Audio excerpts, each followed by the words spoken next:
Răul îl înțelegi mai bine de acolo de unde vine. Ascultați. And so, while witchcraft and goddess worship are a major conduit for the demonic energies that swirl in and through the abortion movement, there is another, more masculine component as well. Good old-fashioned, do what thou wilt Satanism. And back to Crowley. Aldous Huxley famously dined with him, and it was rumored that the old beast took the opportunity to turn him on to peyote.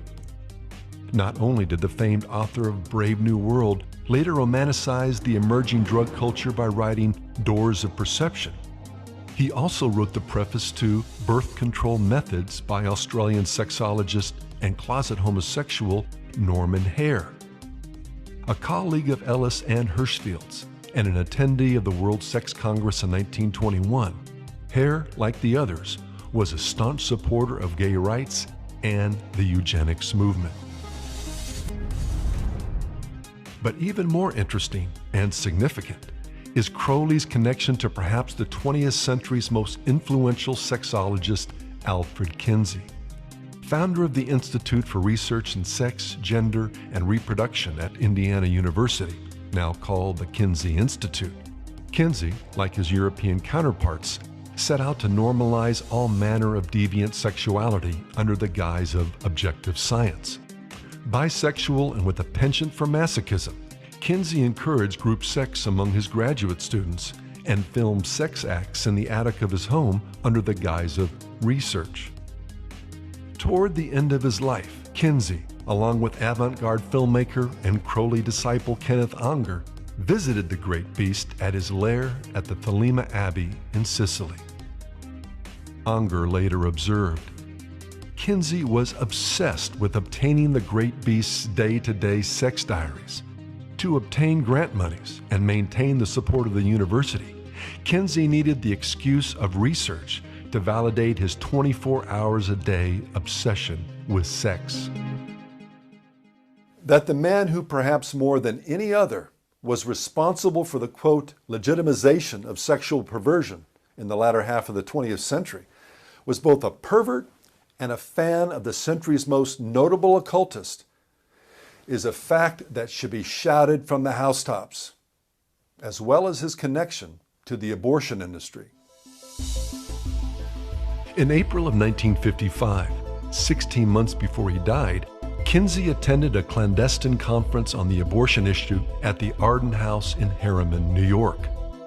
Sponsored by Planned Parenthood and the New York Academy of Medicine, a report from the conference was published 3 years later.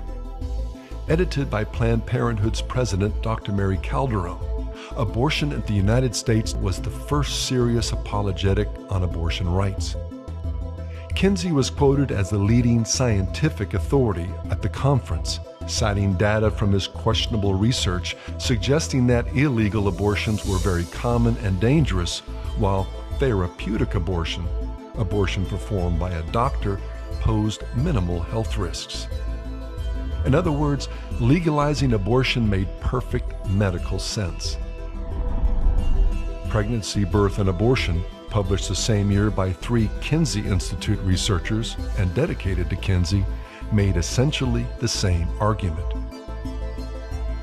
Together, these books were a first major strike against America's abortion laws and provided the so-called scientific support for the prestigious American Law Institute's position on abortion. Codified in their 1959 draft of the Model Penal Code, the proposed law allowed for elective abortions in case of rape, incest, fetal deformity, and threats to the mother's physical or mental health. Regarding rape and incest, some people make an exception for that, but if we really believe that a human life begins at the moment of conception, then how can we say that someone who was conceived by virtue of somebody else's sin is less worthy of life than somebody who is conceived in any other way? It's not the child's fault with regards to rape and incest. And we don't undo one tragedy by compounding it with a greater tragedy. Death never overcomes adversity. Life always triumphs. From a personal perspective as well, my own family has experienced both rape and incest, where my father raped my sister. And it's obviously a tragic experience for anyone, certainly when it happens in a family member or when it happens to anybody. But rather than choose death, she chose life. And as a result, my niece was born. And my niece grew up and she was married and she gave birth to another daughter. And both of them have now graduated from high school. So I have 2 generations that have come from a tragedy. I could never look at my nieces and say that it would be better for you to have been killed for something that you didn't do. And neither would my sister ever reconsider that decision to choose life. When you choose life, that's always the right choice. Well, most people think of Roe v. Wade because that was the first decision, but there was a companion decision that followed right up after it, again in 1973. Roe v. Wade said that the state of Texas could not limit a woman's right to have an abortion because of privacy under the 14th Amendment. But Roe v. Wade, in their attempt, the judge's attempt to be a little more reasonable, put a limit. You couldn't kill a child after that child was viable. Along came Doe v. Bolton. And most people have never heard of Doe v. Bolton, and they are under the illusion that you can't kill a child when it is viable. You can kill a child up to 9 months, a minute before that child would be naturally born. And that's what Doe v. Bolton did. It took away all the little safeguards that Roe v. Wade had, their companion decisions. And it listed as the way that you would judge whether you could kill this child, the life and the health of the mother. And under the health, they included all sorts of things like emotional, physical health, but emotional, financial, educational. In other words, they just opened the floodgates. It is perfectly legal in all 50 states of the United States, because this is a Supreme Court decision, to kill a child right up until the moment that that child would normally be born. This last stipulation, mental health of course, was the camel's nose in the tent that made abortion as a fallback method of birth control possible. All a woman had to do to get an abortion was to say that having the unplanned baby would impinge on her happiness or peace of mind. The door to abortion on demand was now open.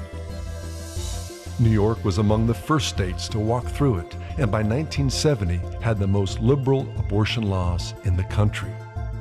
The Supreme Court forced the rest of the United States to follow in 1973, citing the ALI's model penal code in its infamous Roe v. Wade decision.